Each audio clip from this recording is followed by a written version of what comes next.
Hey guys, so today we are going to talk about what in the world is Om. Also can be written as A-U-M as well. We'll go over why that is in a few minutes. Okay, Om. I know you've all heard of it before, if not chanted it before. I remember when I was teaching my little cousin how to practice yoga for the first time, and I just asked her, okay, what do you think yoga is? And she sat in a lotus position with her fingers in Chin Mudra and just started chanting Om. She had no idea what it means. She's 8 years old. But she knew it was really fundamental to understanding what yoga is. So, yoga, it should first be said, means union. It comes from the Sanskrit word yuj. Y-U-G. It means to yoke, like to yoke an oxen, not an egg yolk. So it's a connection point between the small self and the big self, and that is yoga. Now, if yoga means a connection point, Om is the point of entry into that. My teacher's teacher, Sri Brahmananda Saraswati, said that Om is the cosmic eraser. It's the beginning of everything, it's the Big Bang, it's the end of everything. So it's both creation and destruction combined. In Sanskrit, in Devanagari script, Om looks like this: a 3 kind of shape, a curly Q, a little half moon, and a dot area. So I'm sure you all have seen this as well. So this Om symbol can mean many things, but what I'm going to talk about today are the states of consciousness.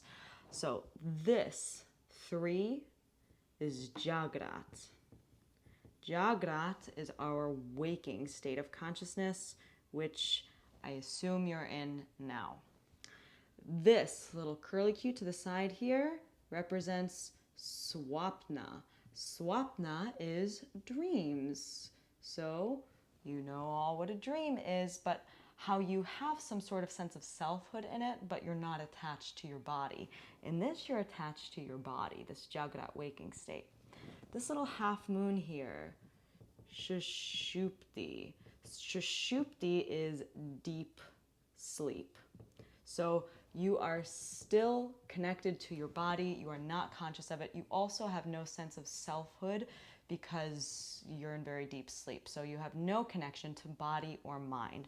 So here you have connection to body and mind. Here you have connection to mind. Here you don't have connection with anything. This Bindu point is also known as Turiya.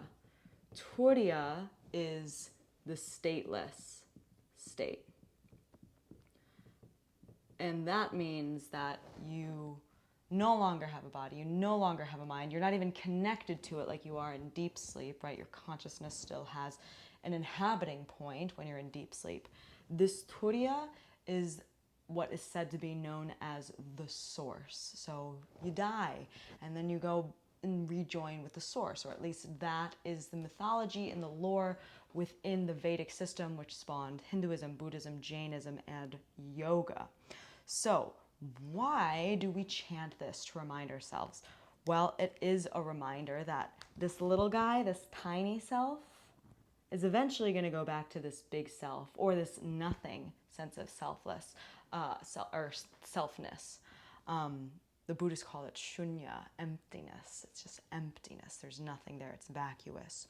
So we chant Om to remind ourselves of these states.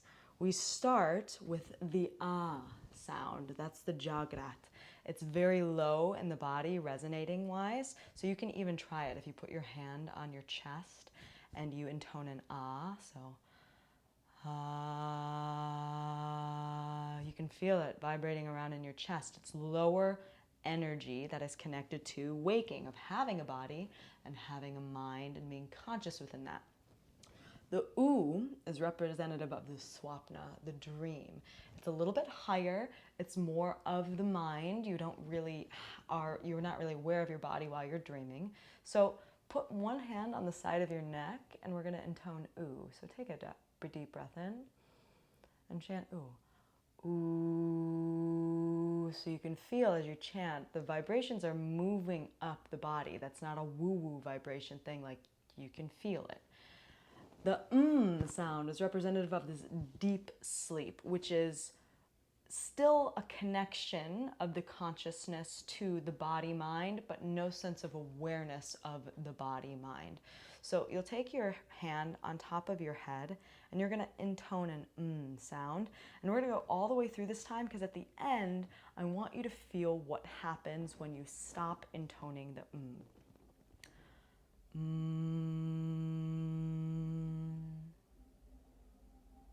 So we feel the vibrations not only move up from the sound, right, into the hand, but there is a dispelling of energy.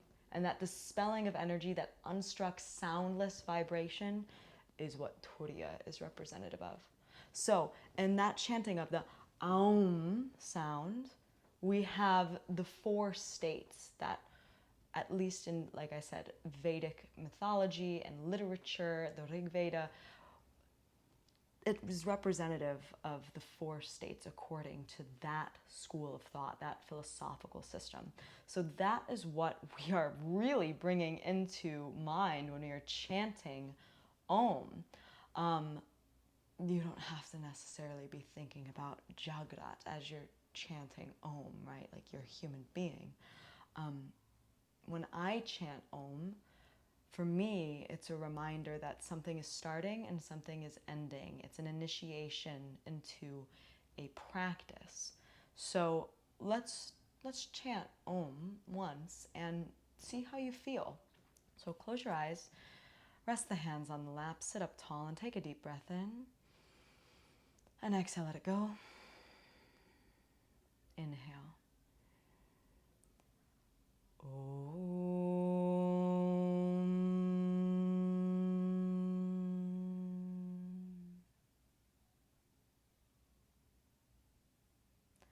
And with the eyes closed, just take note of how you feel after the experiential practice of intoning Om. Everything is valid. You feel what you feel. But this is the origin and history of it, and it's really important we acknowledge this, especially as Western yogis, because this is a philosophical system and a practice that is not born of the culture that birthed Western culture. So it's very important to learn these things so that we don't project a sense of, especially time, like Judeo-Christian time, as being very linear. This is a very different idea of what consciousness is and what, therefore, time is. So it's very important to know these things as you are practicing yoga so that we approach it with an open mind and don't necessarily project our histories and cultures and traditions on something that is not of the Western world. So hopefully this helps you. I think it's super fascinating. I'm a junkie when it comes to learning yoga philosophy. So more of this to come, but chant Om, learn about Om, and see how it affects your life.